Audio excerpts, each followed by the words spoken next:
1 2 3 बोलो रुक्मिणी रमण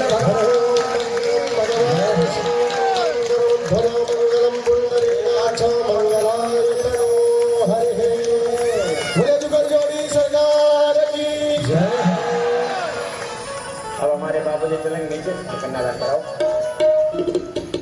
पहले हमारे बाबूजी संकल्प लेकर कन्यादान करेंगे, पंडित जी करा रहे हैं। सभी लोग आएंगे, बारी बारी से कन्यादान करेंगे। जो लोग नहीं पहुंच पा रहे हैं उनके लिए महाराज व्यवस्था अलग से कराएंगे सबके लिए। जो लोग पूजन कर लेंगे अपने स्थान पे बैठ जाएंगे, जिनको पूजन करने आना है तो उनको रास्ता देंगे बीच से आने के लिए। और सभी लोग शीघ्र पूजन करते रहेंगे और सुंदर सुंदर मधुर का भजन